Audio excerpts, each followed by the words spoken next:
कि मुंह से निकला हुआ शब्द, बादशाह ने जो मुंह से शब्द निकाला वही कानून। और इसके बाद भी मुसलमान कितने हुए? 20%, 80% हिंदू। अब यहां कुछ लोग कहते हैं कि मुस्लिम बादशाहों ने केवल हुकूमत की, उन्होंने अल्लाह का काम नहीं किया, लेकिन यह गलत है। सच्चाई ये नहीं है, किया लेकिन गलत तरीके से किया, तरीका गलत था। और जो तरीका पहले गलत तरीका अपनाया गया वही तरीका आज भी अपनाया जा रहा है। दुख इस बात का है। मैंने बताया कि इस देश में जिसने अहिंसा को पकड़ा वो जीत गया। कुरान में भी यह अहिंसा मौजूद है। अहिंसा का मतलब मन वचन कर्म से अहिंसा, नॉन वायलेंस। मन वचन कर्म से अहिंसा का मतलब है कि किसी को किसी भी तरीके का कष्ट पहुंचाने के लिए सोचो भी नहीं, ये मन से है। कोई ऐसी बात मुंह से बोलो नहीं कि उसको कष्ट पहुंचे, ये वचन से है। और कर्म से कोई ऐसा काम न करो जिससे उसको कोई कष्ट पहुंचे, ये मनसा वाचा कर्मणा अहिंसा है। और ये मनसा वाचा कर्मणा अहिंसा कुरान मजीद में मौजूद है। कुरान मजीद के सूरा नंबर 28 आयत नंबर 83 में है, अल्लाह का वादा है, अल्लाह वादा कर रहा है कि हम परलोक का घर यानी जन्नत का घर उन लोगों के लिए विशेष कर देंगे, खास तौर से देंगे जो धरती में जुल्म और फसाद करने का इरादा नहीं रखते, यानी जो मन में सोचते तक नहीं है, उनको हम जन्नत का घर विशेष कर देंगे। अल्लाह का वादा है। यह है मन से अहिंसा, वचन से। कुरान मजीद के सूरा नंबर 41 आयत नंबर 34 में दिया हुआ है, भलाई और बुराई बराबर नहीं हो सकती, तो लोगों की सख्त बातों का ऐसे तरीके से जवाब दो जो बहुत अच्छा हो। ऐसा करने से तुम देखोगे कि जिसमें और तुम में पहले दुश्मनी थी अब वो तुम्हारा गहरा दोस्त है। यानी अगर कोई व्यक्ति आपसे सख्त तरीके से बात कर रहा है, गाली दे रहा है, तो आपको गाली नहीं देना, कुरान का हुक्म है। आपको सख्त तरीके से बात नहीं करनी, आपको ऐसे तरीके से बात करनी है कि उसका दिल जीत लो। इस्लाम दिल जीतने का मजहब है। ये वचन से हिंसा। और कर्म से सूरा नंबर 5 आयत नंबर 32 में है, जिस किसी ने एक निर्दोष का कत्ल किया तो मानो उसने सारे इंसानों का कत्ल कर दिया, और जिस किसी ने एक निर्दोष को बचाया तो मानो उसने सारे इंसानों को जीवन दे दिया, जान डाल दी, सारे इंसानों में जीवन डाल दी। यह कर्म से हिंसा। यही है इस्लाम की मनसा वाचा कर्मणा अहिंसा। और अगर इस अहिंसा को अपनाया गया होता तो आज इस देश की हालत दूसरी होती। इस अहिंसा की तरफ देखा भी नहीं गया। आज फैशन चल गया है सिमिलरिटीज पर बोलने का। कुछ लोग इतना उत्साह में आ गए हैं कि वेद में आपका नाम भी बताते हैं, मक्का मदीना तक बताते हैं कि वेद में मक्का मदीना का नाम भी लिखा हुआ है। ये जो अटकलबाजी की कलाबाजी है, इस कलाबाजी से कुछ फायदा नहीं होना। ये केवल मुसलमानों को खुश करने के लिए की जाती है, मुसलमानों की जेब हल्की करने के लिए की जाती है। हमको वो कलाबाजी करनी चाहिए जिससे हम अल्लाह का संदेश, अल्लाह का दीन हम आगे बढ़ाएं। वो कलाबाजी करनी चाहिए। वो कलाबाजी नहीं हो रही। वो कलाबाजी ऐसी होनी चाहिए कि जिससे गैर मुस्लिम प्रभावित हो। मुसलमान तो है ही, गैर मुस्लिम प्रभावित हो, वो काम हमको करना चाहिए। और वो हिकमत मौजूद है कुरान मजीद में, वो हिकमत मौजूद है, अल्लाह की हिकमत है। वो अल्लाह की हिकमत कहां है? सूरा नंबर 3 आयत नंबर 64 में है कि आओ एक ऐसी बात की ओर जो हमारे और तुम्हारे बीच समान है कि हम परमेश्वर के सिवा, ईश्वर के सिवा किसी की बंदगी न करें।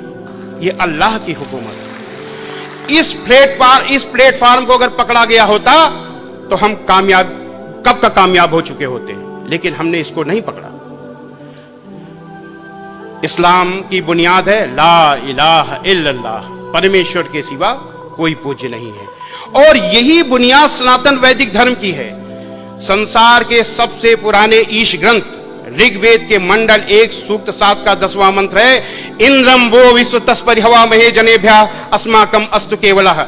ऐ मनुष्यो, तुमको अत्यंत उचित है कि मुझ एक परमेश्वर को छोड़कर किसी दूसरे देव को कभी मत मानो, क्योंकि पूजा करने योग्य एक मुझ परमेश्वर को छोड़कर कोई दूसरा देव नहीं है।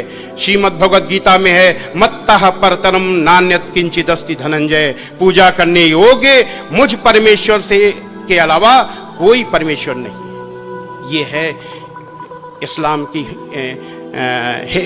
में अल्लाह की हिकमत। और इस प्लेटफॉर्म को अगर पकड़ा गया होता तो आज मामला दूसरा होता। हमारे आरएसएस के भाई कहते हैं,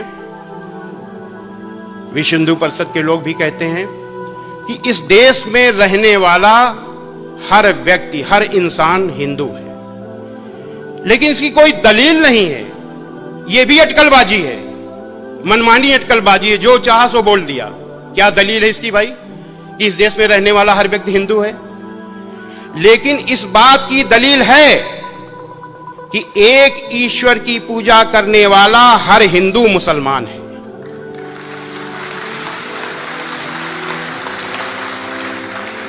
हम आप लोग नौजवान हो, हम आप लोगों से अपील करना चाहते हैं कि मुसलमान दूसरों को सबसे अधिक प्रभावित कर सकते हैं। कब? जब वो बुराइयों को न देखें और अपनी अच्छाइयों को बताएं और खुद अमल में भी लाएं। क्या बताएं? क्या बताएं? बताएं कि इस्लाम गुस्सा करने का मजहब नहीं है, इस्लाम लड़ाई करने का मजहब नहीं है, इस्लाम जबरदस्ती करने का मजहब नहीं है, इस्लाम बदला लेने का मजहब नहीं है, इस्लाम शांति का मजहब है, दया का मजहब है, माफी का मजहब है। इस्लाम दिल जीतने का मजहब है। इस्लाम में बुराई का बदला बुराई नहीं, भलाई है, क्योंकि इस्लाम कुरान का मजहब है। हजरत मोहम्मद सल्लल्लाहु अलैहि वसल्लम पर कुरान उतरी, उतरने के बाद आपके दिल में उतर गई, दिल से उतरने के बाद आपके कर्मों में उतर गई। कुरान की एक एक अच्छाई हजरत मोहम्मद सल्लल्लाहु अलैहि वसल्लम की अच्छाई बन गई। आपने अपने पूरे जीवन में अपने विरोधी के लिए भी बद्दुआ नहीं की, अपने दुश्मन से भी बदला नहीं लिया। जरा ध्यान दीजिए, हजरत मोहम्मद सल्लल्लाहु अलैहि वसल्लम ने उस व्यक्ति से भी बदला नहीं लिया जिसने आपकी प्यारी बेटी को ऊंट से गिराकर मारने की कोशिश की। उन अबू सुफियान से भी बदला नहीं लिया जिन्होंने आपके खिलाफ हर लड़ाई में आपके दुश्मनों का नेतृत्व किया। उहद की लड़ाई में जिसमें आपके बहुत से अनुयायी, बड़े बड़े अनुयायी शहीद हुए, आप खुद बुरी तरह घायल हुए, उस लड़ाई में भी नेतृत्व कर रहे थे अबू सुफियान। ऐसे अबू सुफियान को फतेह मक्का के दिन आपने न केवल माफ किया बल्कि ऐलान किया कि अबू सुफियान को माफी, और जो अबू सुफियान के घर में दाखिल हो जाए उसे भी माफी, जो मस्जिद में दाखिल हो जाए उसे माफी, और जो अपने घर के दरवाजे बंद कर ले उसे भी माफी। यानी किसी न किसी बहाने सबको माफी। क्यों? क्योंकि अल्लाह का हुक्म था। क्या हुक्म था? कुरान मजीद के सूरा नंबर 7 आयत नंबर 199 में अल्लाह का हुक्म है, ऐ मोहम्मद माफी का तरीका अपनाओ और भलाई का हुक्म देते रहो और अज्ञानियों से किनारा कर लो।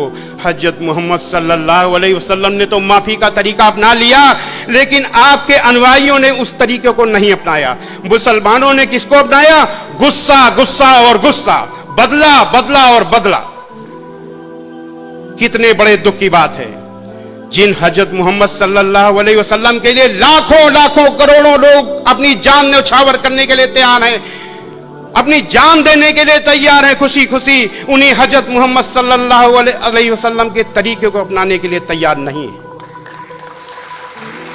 यह बहुत बड़े दुख की बात है। आज अपने को हजरत मोहम्मद सल्लल्लाहु अलैहि वसल्लम का अनुयायी कहने वाले लोग जगह जगह निर्दोषों पर, औरतों पर, बच्चों पर हमले कर रहे हैं। कितने दुख की बात है। और कह क्या रहे हैं? हम मुसलमानों पर हुए जुल्म का बदला ले रहे हैं। क्या हजरत मोहम्मद सल्लल्लाहु अलैहि वसल्लम ने बदला लिया था? अभी हमने बताया। आपने कभी भी बुराई का बदला बुराई से नहीं दिया।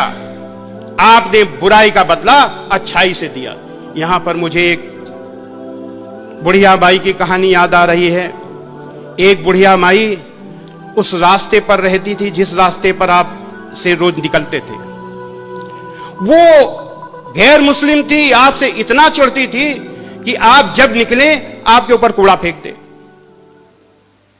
एक दिन आप निकले, कूड़ा नहीं गिरा, दूसरे दिन कूड़ा नहीं गिरा, तीसरे दिन कूड़ा नहीं गिरा। हजरत मोहम्मद सल्लल्लाहु अलैहि वसल्लम ने सोचा कि कहीं बुढ़िया माई बीमार तो नहीं हो गई। आप ऊपर चढ़ के गए, आपने आवाज दी, माई माई। बुढ़िया माई ने आवाज दिया, कौन? आपने कहा, मैं मोहम्मद। इतना सुनना था, बुढ़िया माई बहुत जो नाराज हो गई। अरे मोहम्मद कैसे आए? आपने बड़ी विनम्रता से कहा, माई आपने मेरे ऊपर 3 दिन से कूड़ा नहीं फेंका। मैंने सोचा कहीं आप बीमार तो नहीं हो गई, इसलिए मैं आपको देखने चला आया। इतना सुनना था कि बुढ़िया माई बड़ी जोर जोर से रोने लगी और कहने लगी, ऐ मोहम्मद आप कितने अच्छे हो, मैं कितनी बुरी हूं। मैं आपके ऊपर रोज कूड़ा फेंकती थी और आप मेरा हाल लेने आए हो और आखिरी वक्त आपकी अनुयायी बन गई। ऐसे थे हजरत मोहम्मद सल्लल्लाहु अलैहि वसल्लम। ऐसा है इस्लाम, ऐसी ये है कुरान। मैंने क्या बताया कि एक एक कुरान की एक एक अच्छाई हजरत मोहम्मद सल्लल्लाहु अलैहि वसल्लम की अच्छाई बन गई। जो भी आपका काम होता था वो कुरान के अनुसार होता था। तो अब हम अंत में निचोड़ में आते हैं कि हजरत मोहम्मद सल्लल्लाहु अलैहि वसल्लम का यही इस्लाम दुनिया का नेतृत्व कर सकता है। लेकिन तब जब ये इस्लाम सबके अमल में आए, तब तो चुनना अब तय आपको करना है, दुनिया के मुसलमानों को तय करना है कि वो हजरत मोहम्मद सल्लल्लाहु अलैहि वसल्लम का इस्लाम अमल में लाना चाहते हैं कि अपना इस्लाम अमल में लाना चाहते हैं।